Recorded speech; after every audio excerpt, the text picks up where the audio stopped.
Could you forgive someone who destroyed your childhood? Have you ever imagined growing up hearing that your family is your safe haven, but realizing too late that danger lives in the next room? What about when the attacker is not a stranger, but your own brother? This is the story of Dona Lurdes, a woman like so many others, simple, soft-spoken, with a shy smile, but who carries inside a scream that has been suffocated for decades. She was not just a victim of abuse, but of a society that still turns a blind eye to what happens at home. While everyone praised the united family, she carried an unbearable burden alone. Years of silent pain. Years of looking in the mirror and trying to recognize your own image. Years of believing it was her fault. And the cruelest. She was just a child. How many girls do you know who are afraid to talk? How many women grow up blaming themselves for a crime they never committed? Today you will discover the truth behind Dona Lurdes' smile. A truth that may hurt, but that needs to be said. Because every time a story like this is told, a new woman finds the courage to break the silence.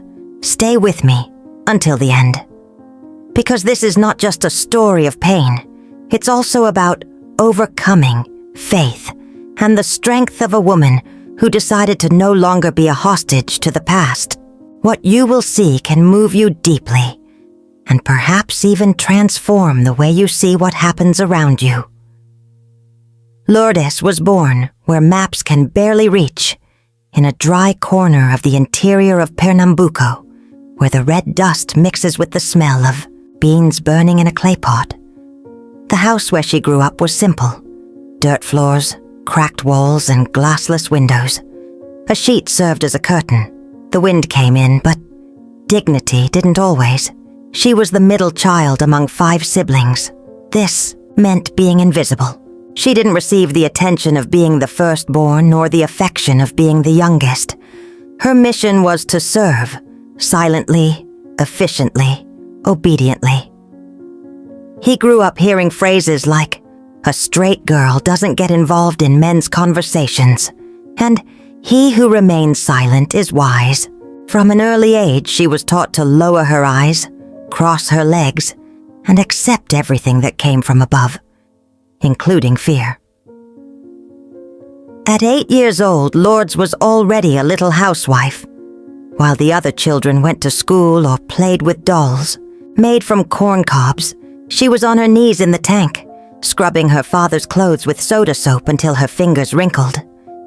He learned to cook rice using wood, to take care of his younger brothers and never to talk back loudly. Life taught that talking could be costly. But what no one taught him was how to react when the threat comes from within.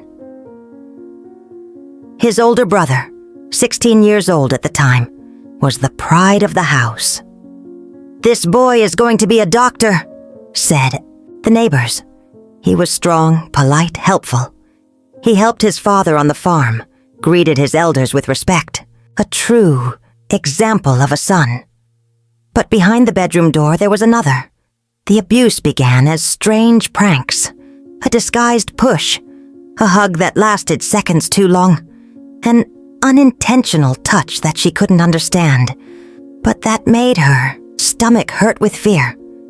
When he said, "Be quiet," she obeyed, not because she wanted to, but because her survival instinct was already screaming louder than innocence. Over time, the touches became acts, the acts became routine, and the routine became prison. She slept with her clothes on, face down, with her knees drawn up. She left the door ajar, hoping that the sound of footsteps in the hallway would wake her up first. But he knew how to wait. I knew the moment when everyone slept. I knew how to silence. Sometimes he covered his mouth with his hand. Other times, a threatening look was enough. She cried, but without sound. She cried softly, burying her face in the wet pillowcase, afraid that someone would hear, and she would be blamed for talking. During the day, Lourdes pretended. He served coffee, washed the floors, took care of his brothers. The lost look and the forced smile deceived everyone. After all, she was just a too quiet girl. But inside, something was dying. Childhood was being ripped away, minute by minute, by the hands of those who were supposed to protect it. And the cruelest thing was that no one saw it. How many children are experiencing this right now? How many sleep in fear, eat in disgust, play pretend? How many have their abusers sitting at the same table? And how many, like Lordes, are called liars when they try to speak out? The world praised Lordes' brother. But hell, it was her room. Lordes grew up in silence. But it was not a peaceful silence. It was the kind of silence that eats away at you, that tightens your chest, that screams in places where no one hears. A silence that didn't come from choice, but from survival. She learned not to talk, not to look, not to feel. With each attack, it was as if a part of her went out, as if the girl was slowly disappearing, until there was only a body left, a body that breathed, that obeyed, that followed orders but no longer recognized itself in the mirror. It was as if she had become a ghost of herself, haunted by memories she couldn't forget and fears she couldn't even name. The mother repeated, "That's a brother thing. Blood feuds are resolved at home." As if what she was experiencing was a simple disagreement, a tantrum between siblings. As if the injured body wasn't screaming. As if the blank look said nothing. And the father? When she tried to tell him, he just squinted, turned his face away, and continued heating the water for his coffee. "You must be making something up. Your brother is a serious guy. Don't talk nonsense." Lordes understood that, in that house, truth had less value than reputation. At 14, she no longer thought about running away from home. She wanted to escape her own mind, from the body itself. He began to create imaginary worlds. He spent hours staring at the ceiling, creating stories where she was saved by someone, anyone.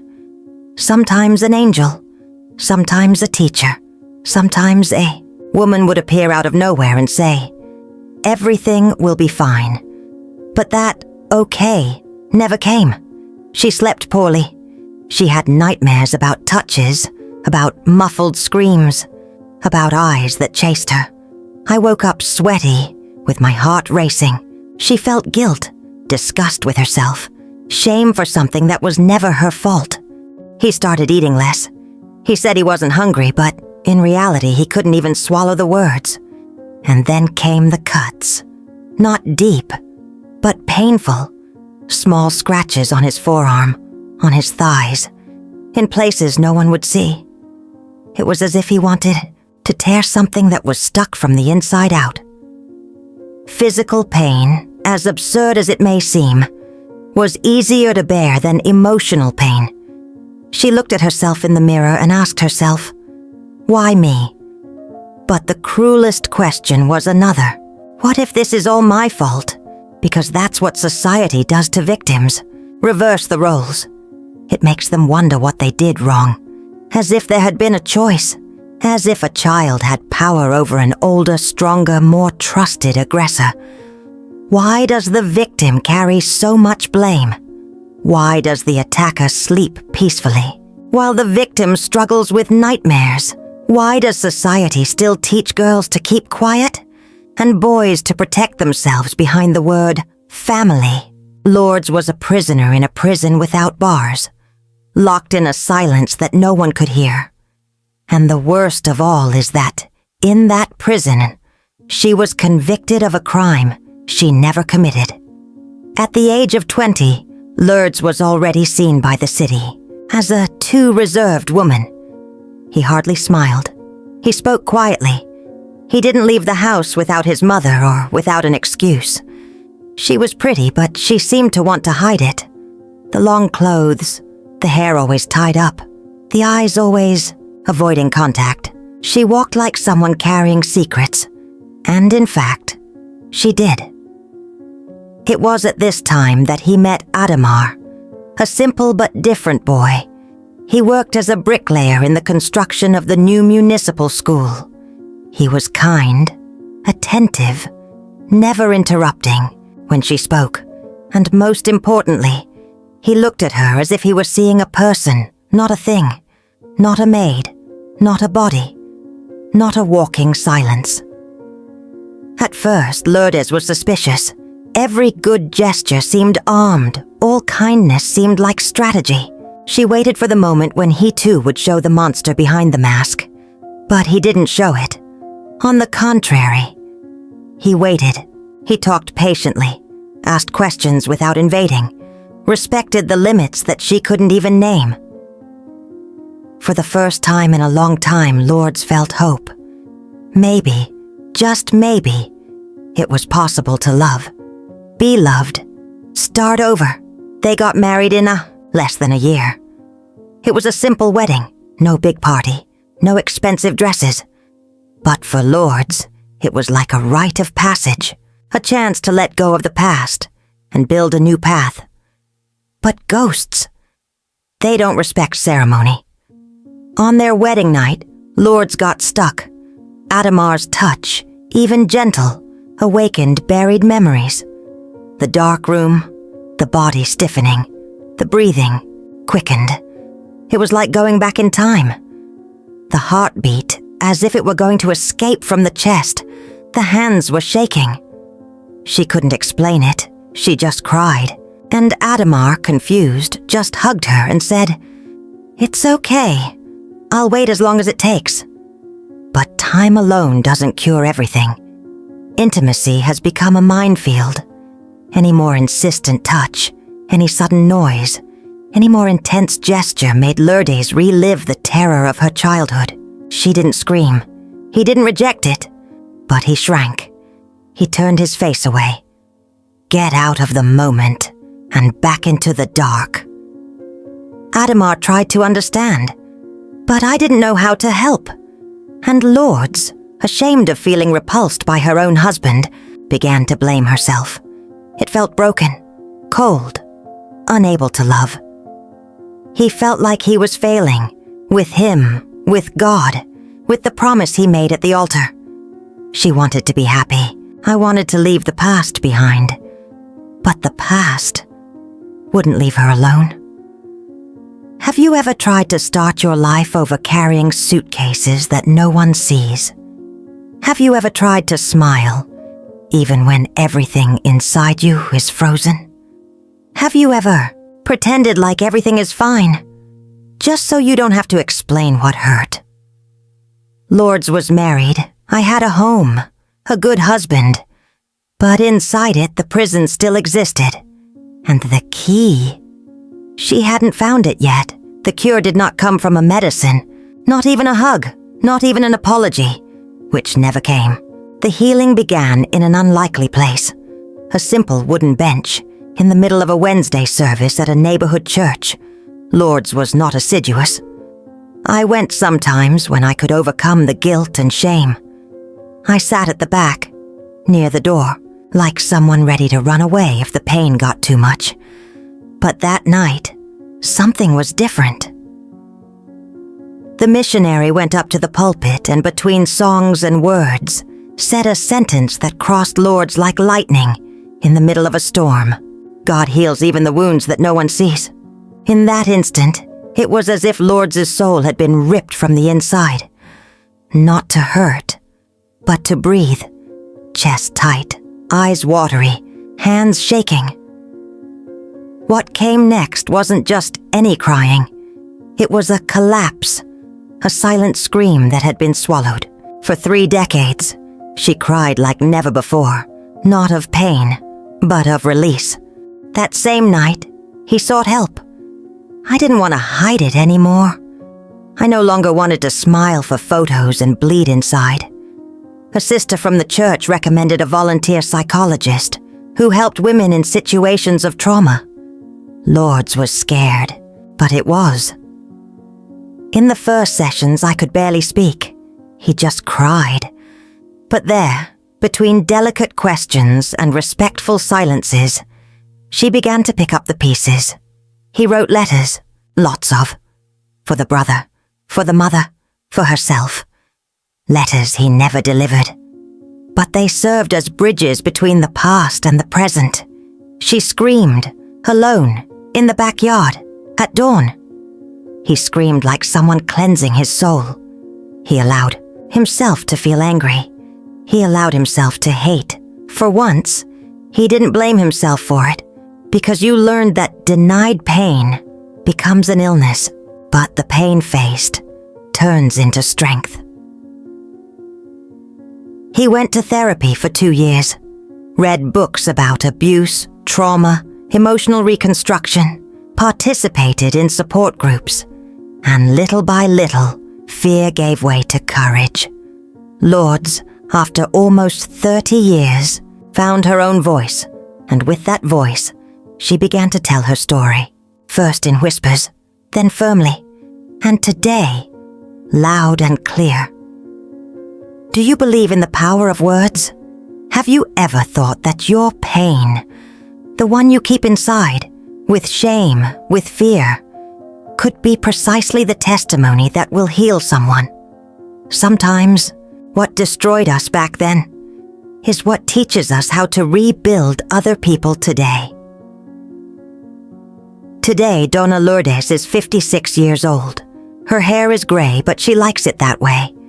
She says that each strand is a line written by God in her story. She lives in a simple house in the same countryside where she grew up, but now surrounded by bright colors, flower pots, and drawings made by the neighborhood children, who affectionately call her Aunt Lourdinha.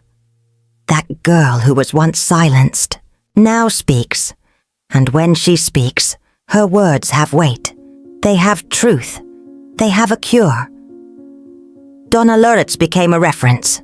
He began visiting public schools to give lectures on child abuse, self-care, and emotional reconstruction. Speak firmly but without hatred. He tells his story without embellishment, not to shock, but to awaken, to open your eyes, to remember that abuse has no face, no neighborhood, no social class. She founded a small support group for local women, meet with them on Tuesdays, at church or in the yard at home. Each encounter is a piece of what she herself did not have: listening, acceptance, understanding. There is no judgment. There, one cries, one laughs, one rebuilds. Wrote a book, a notebook with a simple cover but with intense words. He told everything, from childhood to the night she screamed alone in the backyard and decided to truly survive. The book was printed with donations and became a tool for transformation. It was read at meetings, adopted by a local NGO, and even presented at a women's conference in the northeastern backlands. And the brother never saw him again. And he never forgave him either. And it's okay, because forgiveness is not an automatic commandment. It is not a requirement for healing. Sometimes forgiveness is a process, and other times, it's simply a choice to no longer carry the burden of seeking justice in one's own hands. Lourdes understood that not forgiving is not synonymous with hate. It is protection. It's respect for your pain. It's the way she takes care of herself. She forgave herself, forgave the 8-year-old girl who thought she was wrong. He forgave the teenager who wanted to die. He forgave the woman he didn't know how to love. And in this self-reception, he discovered his strength. Today, when she looks in the mirror, she recognizes the woman she sees and asks, "How many lords live near you? How many stories are choked, trapped in throats that have learned to keep quiet? Maybe you know one. Maybe you are one. And maybe today is the day to start talking." If this story touched your heart, don't let it just stay here. Stories like Dona Lurdes need to be heard. They need to echo in school hallways, in church halls, in silent rooms where women sit and pretend that everything is fine. So, if you felt something, share this video with someone. It could be your friend, your sister, your mother, your coworker. You never know who is waiting for a word of courage to break the silence. Leave the sentence here in the comments. I listen to Lurdes. This is more than a sentence. It's a commitment. It is a sign that you are willing to listen, to welcome, to be part of the change. And if you, listening to me now, went through something similar, know you are not alone. You are not to blame. You are not weak. You are not invisible. Your voice matters. Your pain does not define you. And yes, your story, no matter how hard it was, can be the beacon that lights someone's path. Here on this channel, every truth deserves to be told. Each story has space. Every pain has a name. Then sign up. Because together and together, we are stronger. And because silence will never be the last word again.